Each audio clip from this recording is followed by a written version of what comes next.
it's David Bowie. Coming up after this, we're going to be painting the house. Hi, we're... I'm David Bowie. Work with me. I have a commission from VH1 to provide them with some corporate art. Go! When I was just a kid, I didn't do much else apart from listen to music. And my image of myself was somebody who either painted or made music, one of the two. We can be there just for one day. Never be afraid of your canvas, you know. Towards the end of the late 20th century, I think it's really becoming a bone of contention. What is and what isn't art.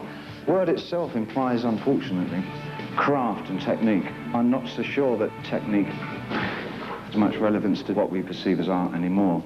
The huge battle at the end of the 20th century is between Picasso and Duchamp. We've got conceptualists on one side and painters on the other, and is art about an idea, primarily, and enough technique to manifest that idea physically, or is it about technique and the ability to transcribe what one sees in a sort of a landscape size way, or picture window way? So it's doors and windows. Doors of perception with the conceptualists, or window on reality with the painters. As usual, I'm completely ambivalent about it because I like both. I love a wonderful landscape, but on the other hand, I just bought a bathroom sink made of soap.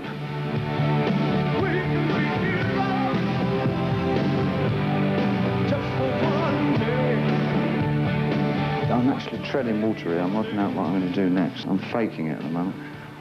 Brian and I met again for one of the first times that we've seen each other since 1980. At my wedding, we felt that we could probably work together again because we both had very similar ideas about where music could be going. Funnily enough, he and I both had a really bad time through the 80s. We hated them. We just both felt that we were totally dry, and we didn't feel as though there was anything exciting happening in our souls. You know what that means. It's probably why we stayed out of touch with each other. Work with me! We've been looking at ritual art in terms of why the art world is getting incredibly fascinated with body parts and blood rituals and scarifications, as indeed a lot of the young people are as well. It occurred to us that it might be going in a direction where murder itself might become an art form. So we kind of went from there and developed a sort of a hook story for the album, just so there was enough story implied so that we could hook the textures of what it felt to be around in 1995.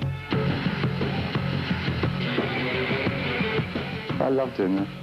The heart's built the lesson. Brian would come in every morning with a set of flashcards, and we'd give each musician a card, and on it, a little personality description. For instance, a pianist would be told that he is a member of a now defunct South African rock band that was under an oppressive regime, and he's now free to play the notes that he wasn't allowed to play under that particular regime.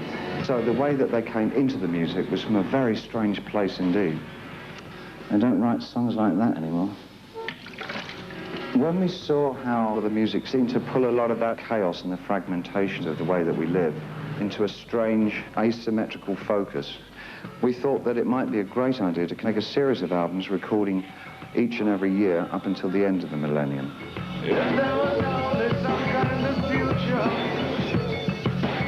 I don't necessarily have an interpretation of any of the songs that I write. It's more about, I know what the ingredients are. An artist generally goes not by the end result, he goes by what he's contributing to the piece. So I know what the input is. Now, the accumulative effect of all that, I couldn't really tell you what the interpretation is. There's a certain degree of drift between conceiving a work and the execution of it, and it no longer really remains in your hands. The interpretation really is up for grabs.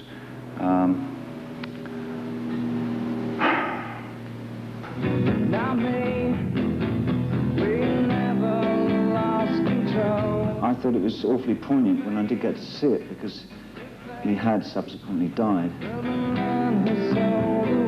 It was a big surprise that they covered it, mainly because I never felt that my music was much of an influence in America. But he and a number of other bands, I'm delighted to say, subsequently proved me wrong. So say bye to that. bandage the entire canvas up, and give the case a once-over so it's matte black. Then using the same letters, just do the 3 permutations that you can make of those letters, B, H, 1.